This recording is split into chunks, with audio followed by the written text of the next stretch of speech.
Water scarcity is a global problem.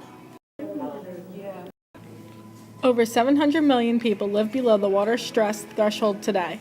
Water scarcity has become an increasingly large issue that, if not handled well, may lead to war in the future. Without water, there will be no source of hydration for plants and animals. Without that, the human race will become extinct. The world needs to understand that water scarcity is a global problem, even if it is not affecting you right now.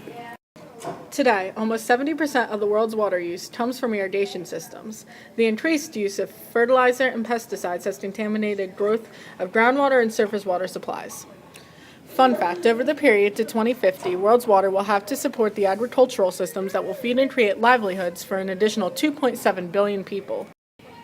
The average American uses on average 170 gallons of water per day. In comparison, 25 gallons of water are used by Europeans. What does this tell you? We need to conserve the amount of water we use daily.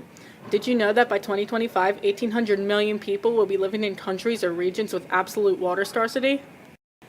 In recent years, a large amount of peace agreements have been introduced or signed that include water. If the countries involved in the agreement can no longer provide water to said country in the agreement, the conflict could lead to war.